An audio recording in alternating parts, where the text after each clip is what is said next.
ASMR Who. And today I'm going to give you my kind of thoughts, my review of the recent Ninth Doctor Big Finish release, the first in a series of Ninth Doctor and Rose Tyler adventures, Snare, written by Tim Foley. There is quite a loud sort of sweeper vehicle outside at the moment, so you might be able to hear that a little bit occasionally in this recording. This is just the only time I've got at the moment to kind of record this video, and I can't really do much about that, so hopefully you won't be able to hear that too much, but if there is a kind of a noise in the background, that'll be that. But yes, the Ninth Doctor Adventures. Now I know that, of course, Big Finish has been releasing Ninth Doctor stuff for a couple of years now, which is crazy to think that we've got, I think more audio stuff than we ever had on TV with the Ninth Doctor, which in a lot of respects is very exciting. I had never been sold on the sort of initial Ninth Doctor run that we've been getting since 2021 or whenever it was. Purely because I've never been much of a fan of pre-Series 1 adventures for the Ninth Doctor. I love that first series. I think it's such a wonderful, complete piece. And I love the Ninth Doctor's arc and his journey throughout those 13 episodes. And I think, maybe a little story, a short story here or there with the Ninth Doctor set before Rose. Yeah, that could be really fun, but a kind of an ongoing run set before that point, to me, I just feel that it kind of, as good as those stories may or may not be, it kind of inherently undermines the kind of arc of Series 1.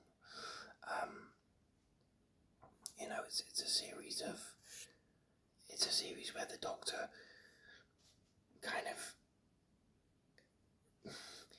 how am I trying to say, I feel like Rose is such an important companion for the Ninth Doctor, and Eccleston himself has kind of said that as well, where he's been asked at conventions and stuff if the Ninth Doctor could travel with any other companion, who would it be, and he said just Rose.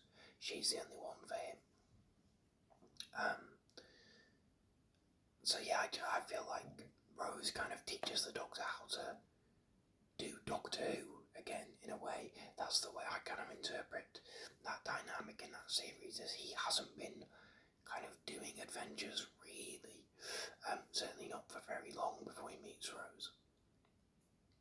And yeah, especially when those kind of, that first run of Ninth Doctor stories did so many, had so many returning characters from the show and from the sort of Big Finish kind of catalogue. There's monsters as well. You had Cybermen, Sontarans, the Brigadier, River Song, Benny Summerfield, some 8th Doctor character, like all this stuff. Those stories might be fantastic. I hear that a lot of them are really good. I think especially the River Song story, I recall there being a lot of good word of mouth about that story. But I was never kind of sold on them. But when they announced that they were going to do a new run with Rose, I was hooked. I was on board, and so we get this first episode here, Snare, and yeah, it kind of transported me way back to 2005. I think it really is excellent at it captures that dynamic. I think what's really great about this story, and something that I think is going to continue with this run, is that it's very specifically situated at a certain point in the timeline in the series, where it's post Father's Day and quite recently after Father's Day, in that Rose has had a very emotionally kind of dramatic adventure, and I wanted to go home to kind of just rest a little bit, just slow down a little bit. And the doctor's facilitated that. He's allowed that for her, and so we kind of pick up in the Powell estate, and they're there, and they're kind of doing domestic a little bit with Jackie, which I think is a really interesting element of the Ninth Doctor doesn't do domestic, but here he is kind of doing it and resisting it still, but that was really great. Of course, that means you get Camille Coduri. There's no Mickey in this story. I simply can't think why. He's away with his band that I've never heard of. Although maybe that might be something from the Rose novelisation. Actually, that Mickey's in a band. But yeah, he's not in this for what one would hope are quite obvious reasons. So I'll be interested to see what kind of the continued excuses for his lack of presence in these Powell Estate stories. But this is great. It follows an old neighbour on the estate who Rose used to be friends with as a kid, who has kind of come back to the estate after his dad has passed, and he's clearing out this old flat. They discover this kind of fauna, kind of alien fauna in the bathroom, and are kind of drawn into this adventure, this kind of mystery of why is this here, and how involved was this guy's dad with this alien stuff. I thought this was really great. I think what I love about Big Finish, the kind of modern releases, because if you have seen my kind of Big Finish output in terms of what I listen to and what I review, and I don't actually do videos on everything I listen to, but it was a lot of the kind of the monthly range.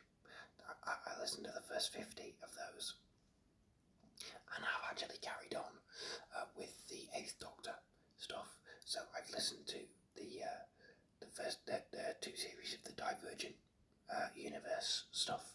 I have listened to those. I thought they were mixed, but some really good stuff there that I haven't kind of done videos about. But the newer stuff always has kind of interviews and kind of behind the scenes, and I say new because that's even there on the original kind of War Doctor stuff from 10 years ago with John Hurt. But it really gives you an insight into the story and the process and the writing of it, and that's always really exciting. And so hearing about the kind of the reasons of why they situated this story in this run at this point in the Doctor and Rose's kind of timeline, and the kind of parallels of Rose having had this story with her father, and this neighbour character whose name is Kevin, who's played by Alex Austin, who does a really great job. He's lost his dad, and so there's that kind of parallel thing there, but this story also has really, has great conversations about mental health, and there's this idea that Kevin's dad was a bit of a weirdo, a bit of a kind of a bit shunned, and everyone thought he was a bit strange and a bit odd, and they had this nicknames, and not necessarily flattering nicknames for him and stuff. And there's this kind of, Kevin never doesn't really have much love for his dad. And there's a really great scene where he talks to Jackie about it, where there were times when he was a kid where he wasn't getting love from his dad, and so he'd go around to the Tylers or the other neighbours, and he would get that from them. And this wonderful moment where Jackie is kind of like, we didn't know how to talk about it back then, which I thought was a really great thing, and they don't spell it out necessarily. They don't really. I think the way they talked about it felt very 2005 to me, in that there's a kind of a growing awareness of these things, but we're still not discussing them maybe quite as openly or quite as specifically as we would talk about those things nowadays. This is 20 years ago, and the kind of conversations are not as, the dialogue around these things has moved on in the 20 years since that's that first series. And so I thought that the way the characters talked about those elements really felt that was one of the things that really made me go, oh yeah, this is 2005. I think the Doctor and Rose are so wonderfully they're just such a wonderful dynamic, and Tim Foley kind of absolutely nails it.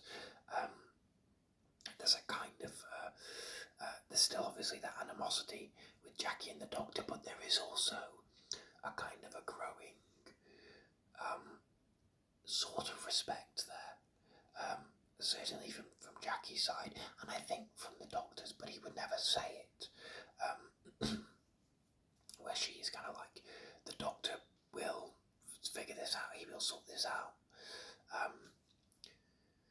which is nice. And I kind of was listening to it and thought, oh, is that right? Does that feel right?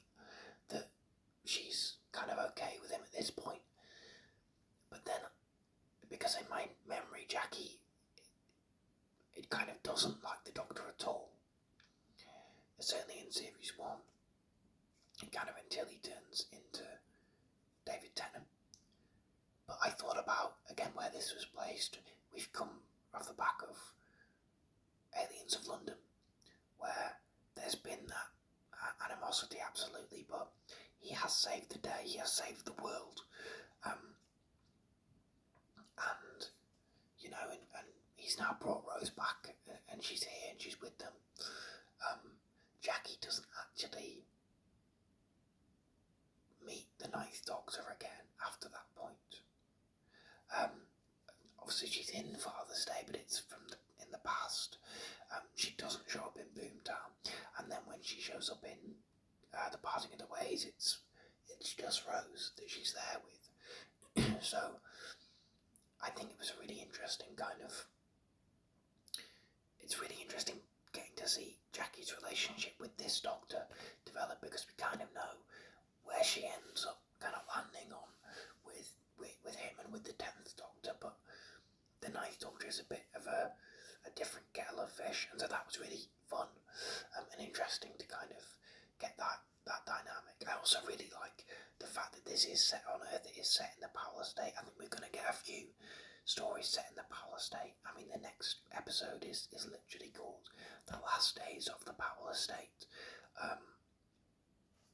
So, I'm all here for it. I hope that these aren't all Power State stories. I hope we get to kind of move away from that a little bit. But I like the idea that that we are kind of situated on Earth, or kind of Earth adjacent. They end up in a kind of alien kind of landscape, but it's distinctly not an alien planet, which I don't think a story is set within series 1. Not that it shouldn't ever be on an alien planet, because we know they do go to them kind of off screen, and I know that some of the I've read the Titan comics 9th Doctor run, and some of those are on alien planets. I know some of the novels from back in the day kind of tied into stuff that is name dropped in Boomtown, and those are alien planets and stuff, but I kind of like the idea that the Doctor, the 9th Doctor and Rose never leave Earth's orbit, because they didn't in series 1. And I know some people look at that and go, oh well, that's clearly budgetary, but like, you can go to a quarry and call it an alien planet. That's not out of the realm of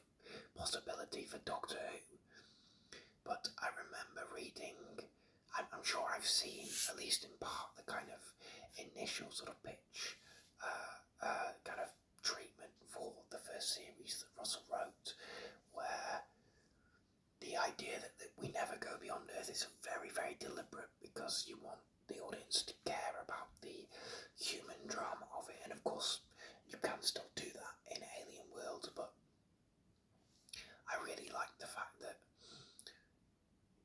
at that point, when the series came back, we are going to go into space on spaceships, and we're going to be on Earth. And when the stories are that good, you don't need to go beyond Earth's orbit.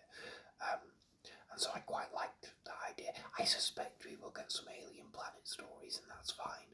But I like starting off with that grounded kind of element.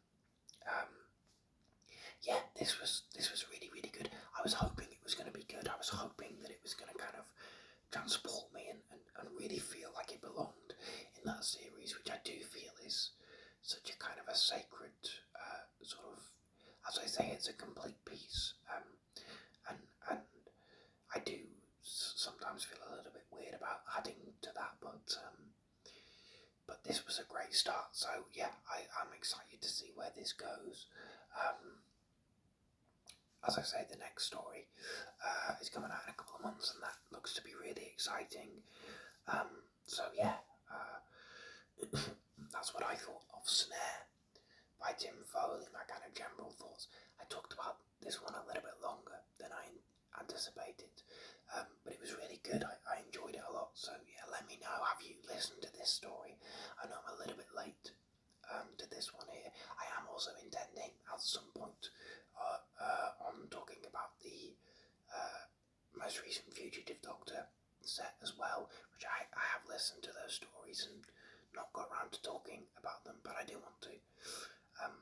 But yeah, let me know. Have you listened to this story? Are you interested in this run? Have you listened to the previous Ninth Doctor stuff, A Big Finish? I'd be very interested to hear your thoughts. But yeah, aside from that, thank you very much for watching. Thank you for listening. Thank you for your time.